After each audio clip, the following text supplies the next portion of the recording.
Hello. I'm the Grug, and I'm going to be doing a presentation here on the dynamics of cyber warfare, looking at the cyber war that has taken place inside Ukraine, what we expected, what we've seen, lessons learned, and sort of what that means going forward, what we can sort of expect from all this. So a bit about myself. I'm Grug. I have been in information security for 20 plus years now, I guess 23 or 24. I have spent the last decade talking to people engaged in cyber operations, sort of learning from them how things actually work, what goes on, building on that experience with them. Plus, my own research. I've been focusing heavily on cyber conflicts, cyber warfare, strategies, and things like that. And then more recently, with the Russia-Ukraine conflict, I've been doing a lot of investigation and research with like Western groups involved, Ukrainian groups involved, getting sort of information where I can about the Russian stuff. So I'd like to think I have a reasonable understanding of the domain space, particularly with regards to the cyber conflict. So that out of the way, we start at the beginning. Is this a cyber war? Like what we are seeing, it's something. What is that? Is this what cyber war is? And the way I want to address that is, first of all, I think that cyber war is not a useful concept as a term. It doesn't help us understand anything. So to me, I think what is useful is understanding the concept of cyber warfare. It's like so warfare is the way that you engage and conduct operations, what you actually do with cyber inside of a conflict domain, a conflict space. But I understand the Chinese term is cyber battle. I think that's also quite useful. But cyber war is not a useful term for us. What we are seeing here is not cyber war. What we are seeing is a war with cyber.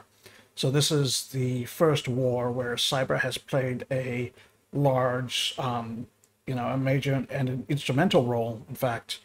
And the, the Russians have not done what we wanted them to do, what we expected them to do, but they have done what makes the most sense, given what they were trying to do in general. So, sort of, as I've said, like it doesn't look right. We've been told that cyber warfare is going to look a certain way. It's going to have the electrical grid is going to get taken out. There's going to be blackouts. The ATM machines are going to stop working. The mobile phones are going to be disrupted and interfered with. That all of these normal things in everyday life are just going to cease operating because the adversary has decided to take them down. Similarly, we have not seen any of the major information warfare techniques that they've used before, and we haven't seen their ransomware guys come out. So we're going to be addressing that more specifically in a minute. But why hasn't it looked right? Why doesn't it look like we were supposed to, what we believed it was supposed to look like? And sort of the reason for that is there's no reason for it to look like that Hollywood ideal. If you think about, what the context of all of this, essentially, Russia is operating within a strategic context. They are looking for, at the start of the campaign, at the start of the invasion, they were looking for things that would make their military operation go better. So they were looking to add things that would help them achieve their objectives. And, for that, they did not need things like shutting down the power grid or, making the ATMs stop working.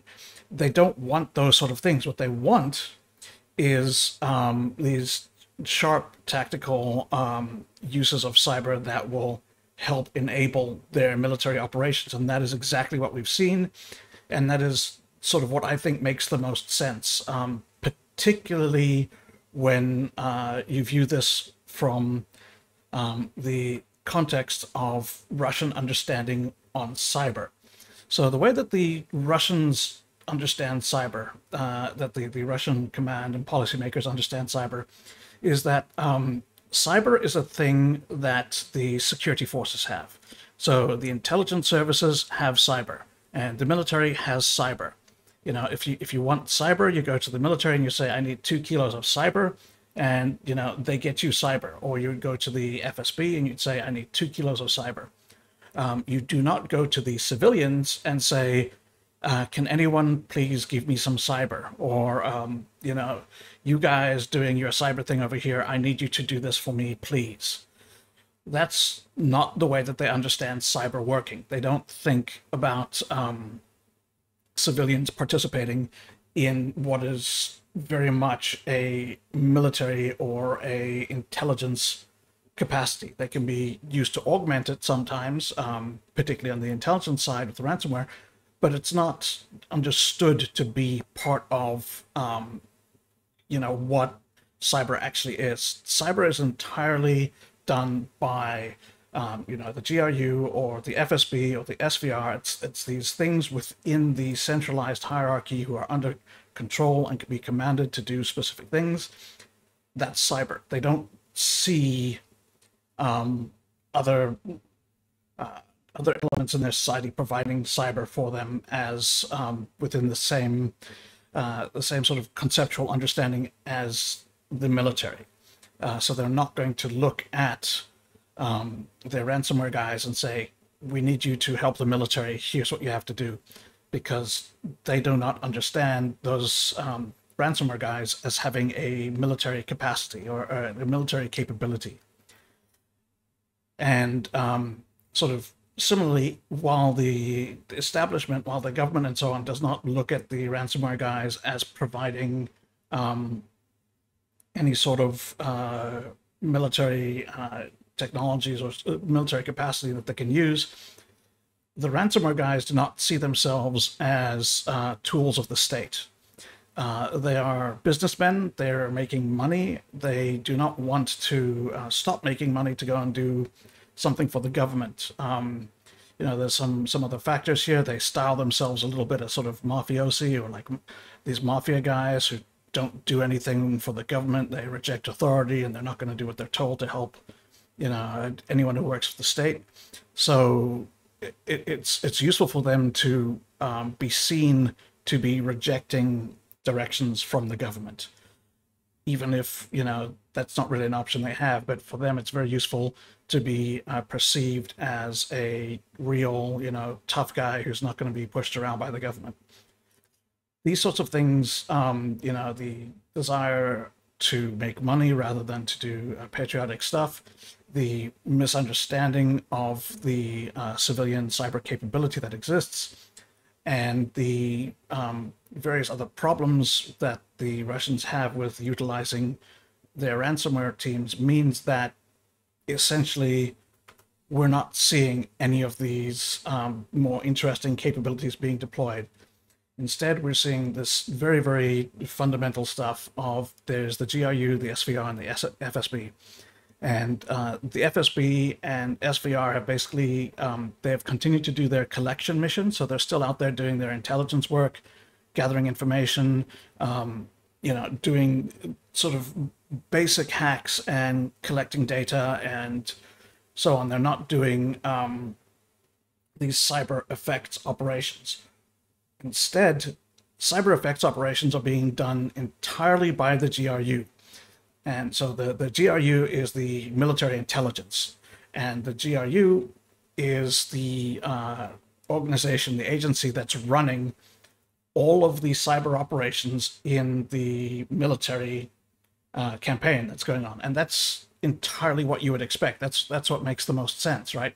If you want to have cyber that's being used in coordination and conjunction with your military, you want the military to be doing it. And the GRU is the military arm that does cyber.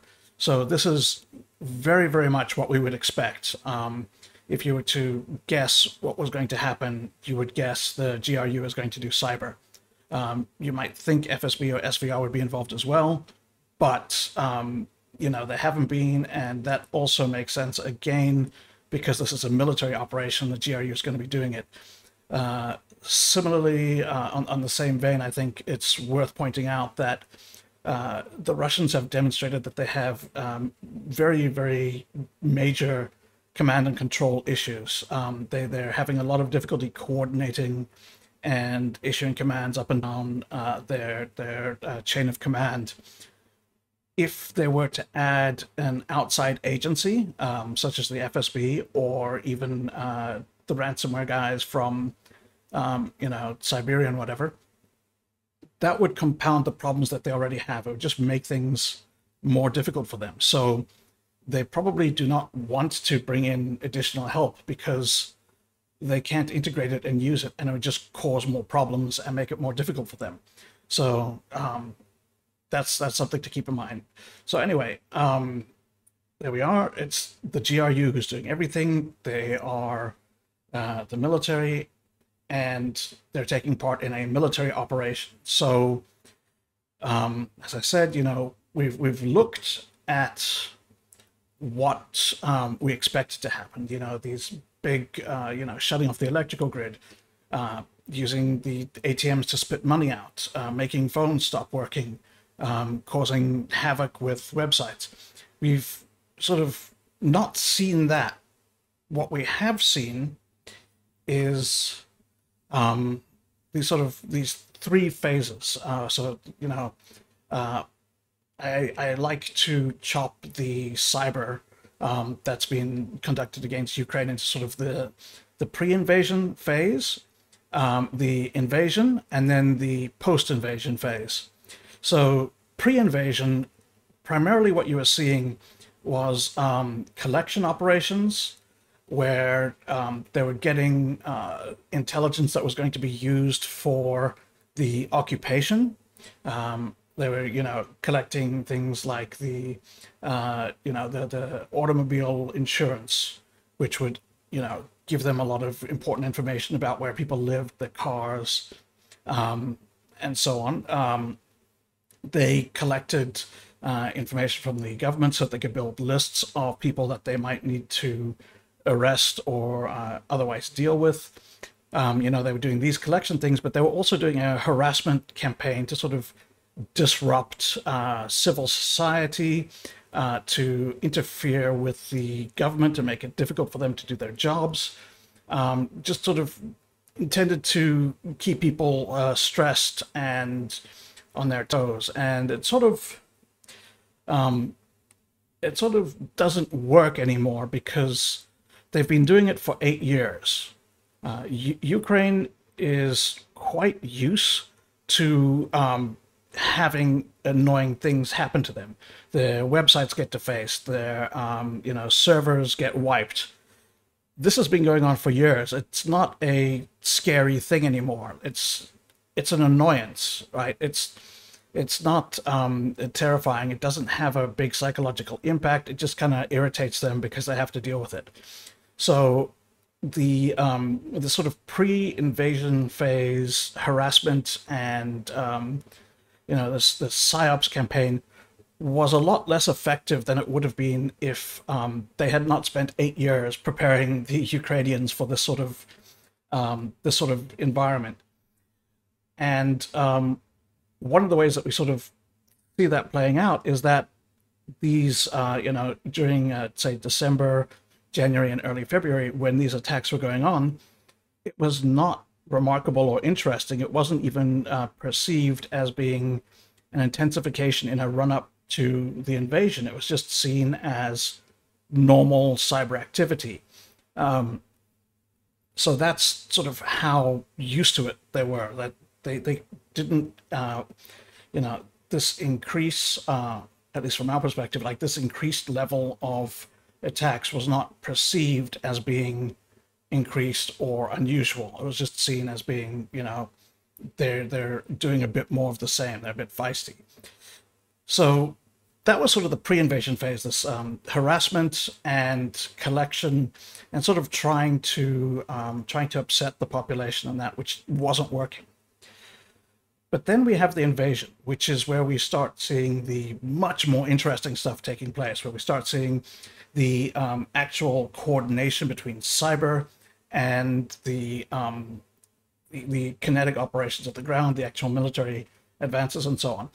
And what was happening here was cyber was being used very, very much as just a tactical tool to enable the military to do their job. It was not being used as a sort of broader tool to cause problems for the Western coalition, to try to discourage people from helping Ukraine.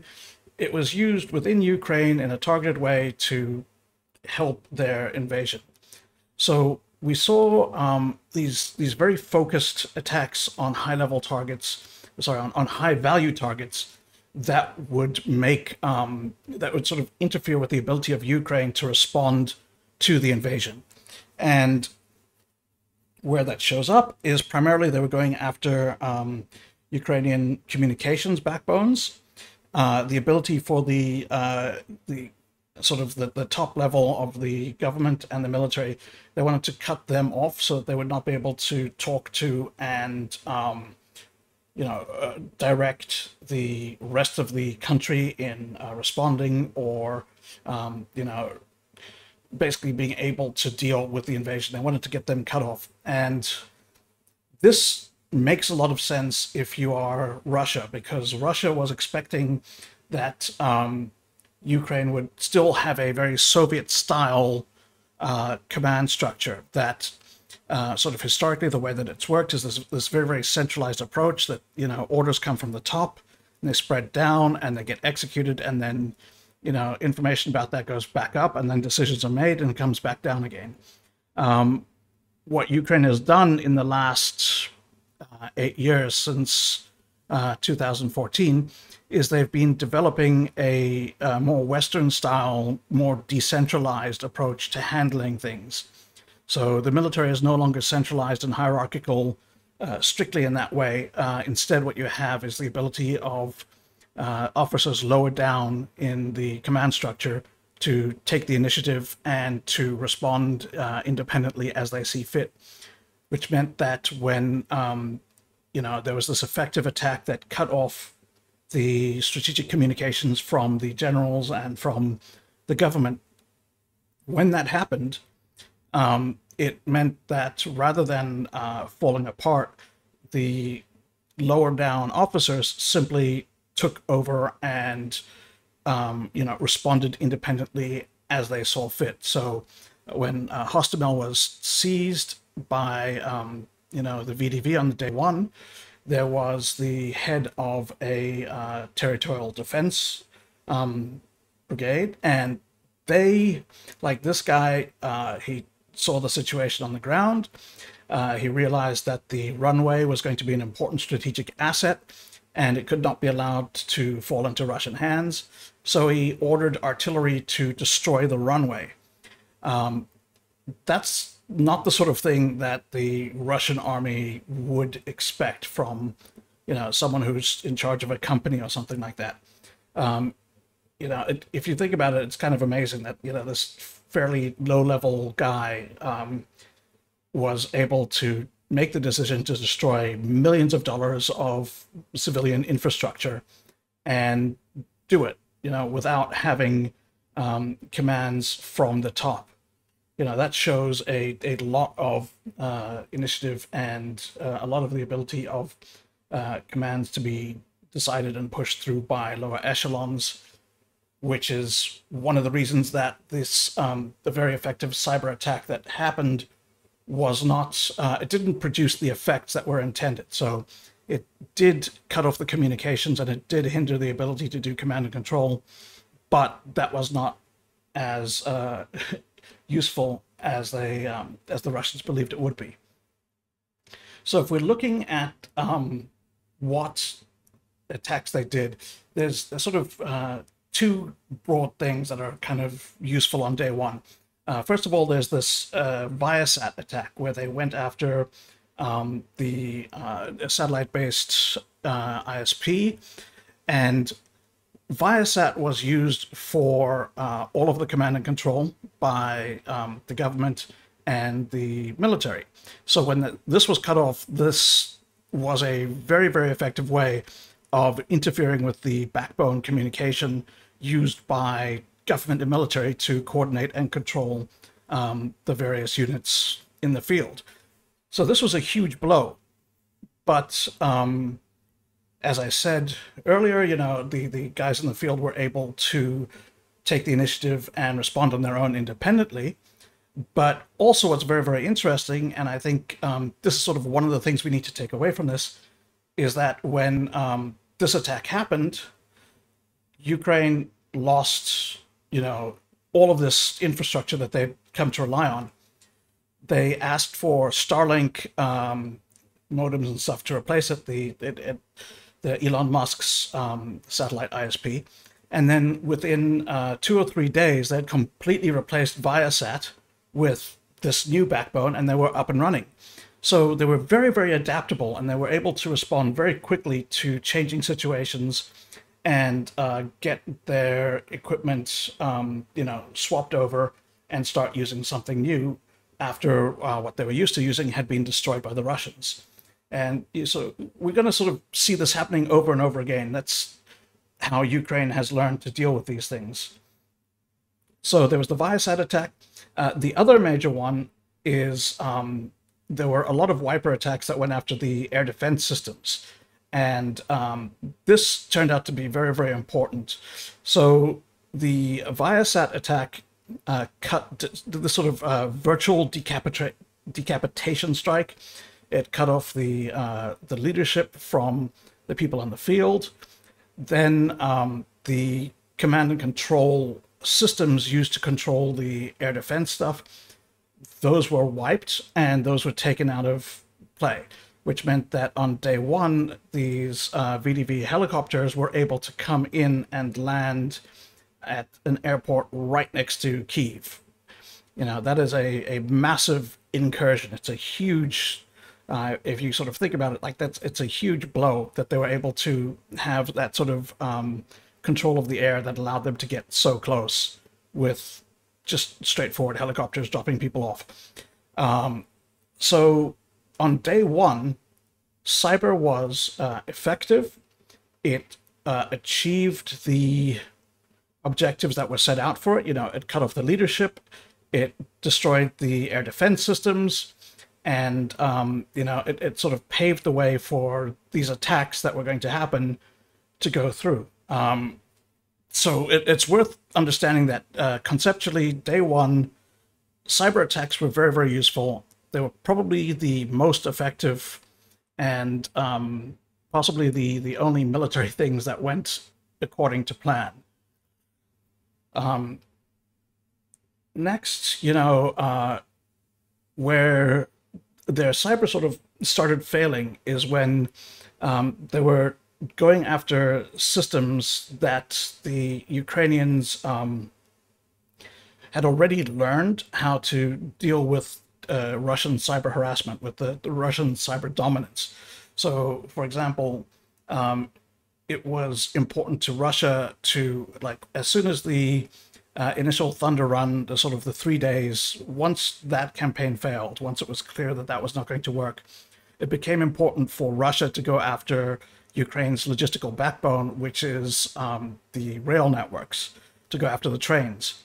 So normally you would, that's the sort of thing that cyber is great for, because it allows you to strike behind enemy lines without any concerns about, you know, sending missiles have ranges. There's, you know, they can get shot down. There's issues that come up with that, whereas a cyber strike for this sort of thing would be perfect. What the Ukrainians had done, however, was they had turned off their computer systems and they'd switched over to using the old Soviet analog systems, and they were using that instead. So these were things that could not be cybered. So the Ukrainians, you know, a lot of their resilience sort of came from the way that they were able to respond so well to the Russian attacks. And a lot of that response capability is because they've been doing it for a while, which we'll get into later. So this report from Microsoft, I think, is very interesting because what it shows us is that the sort of day 1, 2, and 3, these initial days of the attack, the real invasion phase, was heavy with cyber effects operations. That was when everything was happening. It was all front-loaded. It was all planned. They could execute according to plan and do what they were supposed to do. You know, everything was looking good. And then the military failed to achieve its objectives, and there was this sort of strategic lull while they sat around not sure what to do. And you see here that the GRU was in the same situation. You know, like they were unable to do cyber operations to enable the military if the military is not doing anything that can be enabled. You know, like they were just sort of sitting on the road, not going anywhere, not doing anything. There's not a lot of stuff that you can cyber that will make that, you know, sitting on the road being useful. It's not going to happen. So they had, you know, this week 1, they had a plan, they executed it, went well. Week 2, they didn't know what was going on, they were waiting for it. Then they sort of regrouped and they got back to a sort of normal flow of operations, doing more regular attacks at a sort of basic level. So here is another image from the Microsoft document. And what we see here again is that there is a strong correlation between areas that have actual warfare, actual kinetic operations, such as, you know, the Kyiv and Donbass regions. And again, what this tells us is that the military objectives are what controls cyber operations, that cyber operations happen only within the strategic context of the military objectives, that when cyber happens, it is to enable the military in some way. And I think while this is sort of quite boring, it's also pretty much what you would expect. It's a very conservative way of using cyber. So I think we should take that away as one of the lessons. Now, because the cyber hasn't looked right and it hasn't been decisive, does that mean, for example, that cyber itself is not decisive? Well, probably. I don't think cyber is a decisive element. But, you know, sort of above and beyond that, is the problem that cyber itself is not any good, or is the problem that Russia is not any good? And when we ask this, we should sort of remember that there's someone else who has a vote. And part of the reason that the cyber operations have been a lot less effective than the Russians would have liked is that Ukraine actually knows what they're doing now, right? This is not their first rodeo. They have been dealing with Russian cyber aggression and cyber attacks for 8 years. They have gone through everything. They've seen a lot of attacks. They've learned to respond, and where they haven't responded, they've learned not to be intimidated or scared by it. It's just, it's another annoying thing that Russia has done. They get on with the job and, you know, they take it on the chin. And so a lot of the Ukrainian resilience is not necessarily the skill that they have in defense. It's not that they've got like the best cyber defenders out there. It's that they are able to gracefully fall back to alternatives. You know, they can go pre-internet, for example, like with the train system, where they were able to move to the, you know, Soviet, where they're able to move to Soviet communication systems. In other cases, you know, when the email goes down, they move onto their phones and they use Telegram or other messengers. You know, they have ways of continuing operations after cyber has been used against them. And I think that is also a lesson we're taking out of this, is that sometimes resilience is not necessarily being able to defeat the attack, it's being able to continue even if the attack is successful. And I think Ukraine is an excellent example of that. So briefly, I want to switch gears now and start talking about the less appreciated side of the cyber war, the information warfare aspect. And this is actually a very, very important one, primarily for Ukraine, which needs to do sort of two things. On the one hand, they need to try and reach out to the Russian people and get the Russian people to turn against the war, which is itself quite difficult to do, both reaching them and crafting effective messages and so on. But similarly, another problem that they have is they need to keep the West interested and on side and supporting them. So they have to reach out to that side.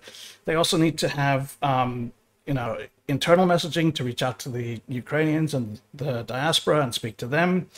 So there's a lot that they need to do. Russia, on the other hand, is trying to create a narrative about how their actions are justified. And what we've been seeing is that they're not very good at that. They have been trying to make it appear that they're doing, you know, this, that they're getting rid of the Ukrainian Nazis and whatever, but they keep making mistakes and they keep screwing up. So, for example, there was this this raid that they did on an alleged cell of Ukrainian terrorists, and as you can see, basically, it looks like one of the directives that they had for, you know, what they were going to find on the raid was 3 SIMs. And instead of getting 3 SIM cards, they went out and they bought 3 copies of the SIMs. And the thing is, that's sort of what you get in a authoritarian regime where people do not want to make decisions that will get them in trouble. They pass it up the chain of command as much as possible so someone else makes the decision. Similarly, authoritarian regimes tend to promote people based on loyalty rather than competence. And so you don't necessarily get the best people for the job. But, you know, these guys really screwed up. So one of the things that was found was this, there's a book that had an inscription on it, which was signed with signature unclear. So it seems that basically they were told to get to put in this inscription and to make sure that the signature was unclear. And so that's what you get. So, you know, as a friend pointed out, when an operation is critical, you follow the orders to the letter. You know, these guys were told to do something and they have done exactly that thing. And there's, you know, possibly malicious compliance going on, but it's more interesting to think that, like, this is the sort of thing that Russia is working with when they're trying to do an information war. So not only are they being directed by a KGB pensioner who doesn't really understand the internet, they're facing someone who is a comedian who has spent decades, you know, in the media and communicating with people and so on.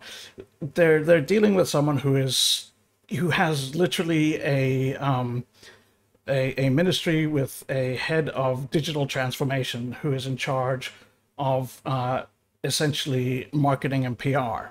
You know, there's an entire department that does nothing but think about how to get messages to people over internet channels. So Ukraine, in this instance, is very, very well equipped to combat not only Russia, but also to defeat Russia on their own terms. So this is it's a little bit outside the actual cyber conflict, but it's worth keeping in mind that cyber as an element within the broader information sphere, cyber is only one part. Like these sort of effects-based operations is just one part of the broader cyber conflict, the sort of warfare being waged, and information war is, you know, these days it's a much more important part than it used to be of warfare. And, you know, having someone who's young and knows how to use the internet is very useful when you have to do information warfare. So, sort of starting to wrap up, what we can take away from this is the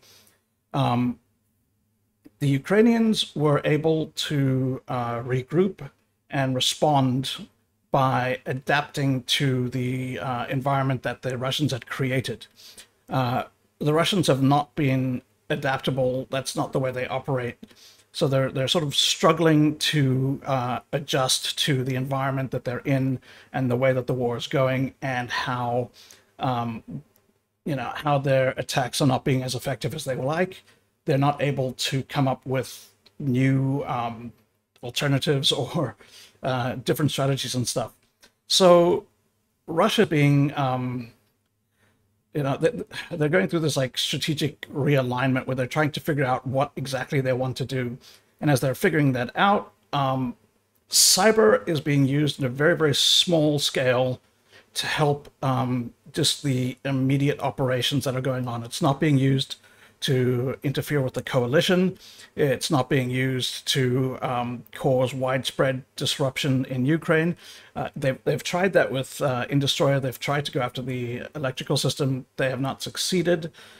And I think they're probably not used to that sort of thing happening.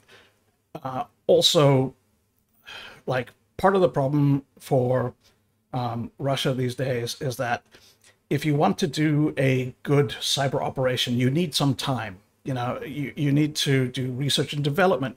You need to do testing of your tools. You need to do reconnaissance. You need to attack and stage your malware in place before you actually execute it. You need to do a lot of these things that sort of, they require people and they require time.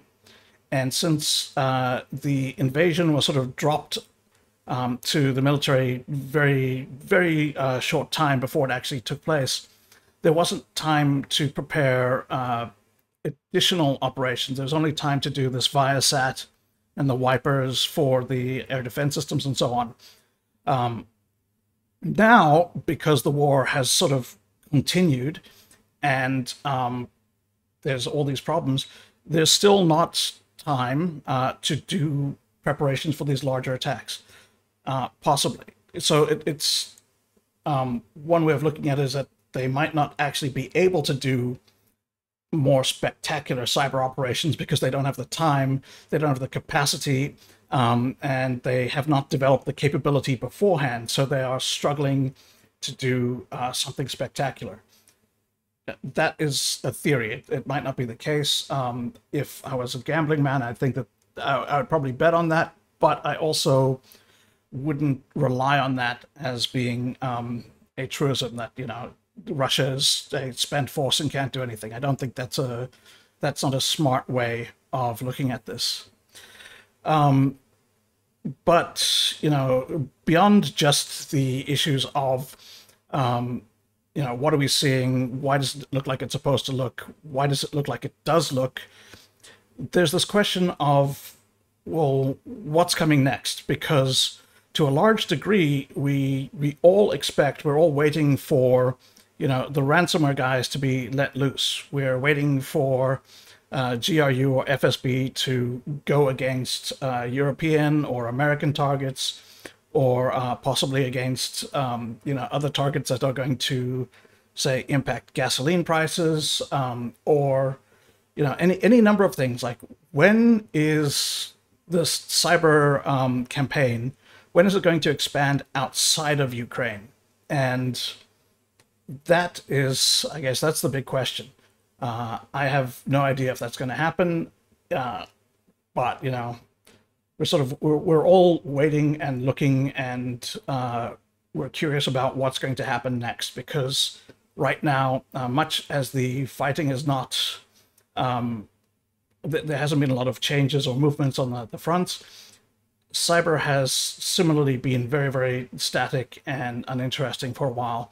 There was a one incident in I think it was May 7th, May 10th, something like that, where there was a missile barrage against Odessa, and at approximately the same time, there was a call over Telegram for patriotic Russian hackers to attack Odessa.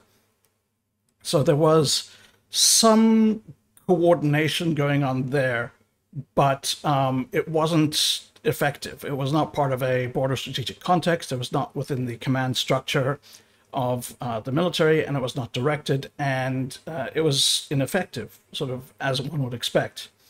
So will we see more of that? Will they get better at it? Again, these are things that we're looking for. What's going to happen with the IT cyber army? Are they going to become more effective? There's a lot still to learn, and as I sort of close out, I want to remind people that we are, what we are seeing now is very much the fog of war. We are learning about a small number of events. We are understanding what we can from that, but we do not have the whole picture. We're not going to have the whole picture until the conflict is over. And it is not a good idea to try and extrapolate to a broad generalization of cyber war from this one sort of incident, this one case of Russia attacking Ukraine. Other countries do not have the same vulnerabilities and the same way of responding as Ukraine does. They would, if you were Russia, you would attack Poland differently than you attacked Ukraine. You would attack Germany differently. What we see in Ukraine does not mean that this is what we will see everywhere else. This is not the universal blueprint. It is a single campaign with a bunch of operations that are tied to military objectives, and they make sense contextually, and that's it. It's not something that we should try and draw the broadest, most sweeping lessons from. That said, it has still been very interesting to see that what Russia has been doing is the same things they always do, except now with much more military cooperation and control, and much more linked to actual military objectives. So it is like cyber war in this case is not something new and novel. It is more of the same, but more intense. Okay, so that is a very long way of talking about the situation in Ukraine with the Russian cybers as it has actually been done. We haven't had a chance to go over, for example, the response from Ukraine in terms of the IT cyber army, or any of their responses, any of their offensive actions against Russia, and that's going to be something I'll have to do another day. So thank you.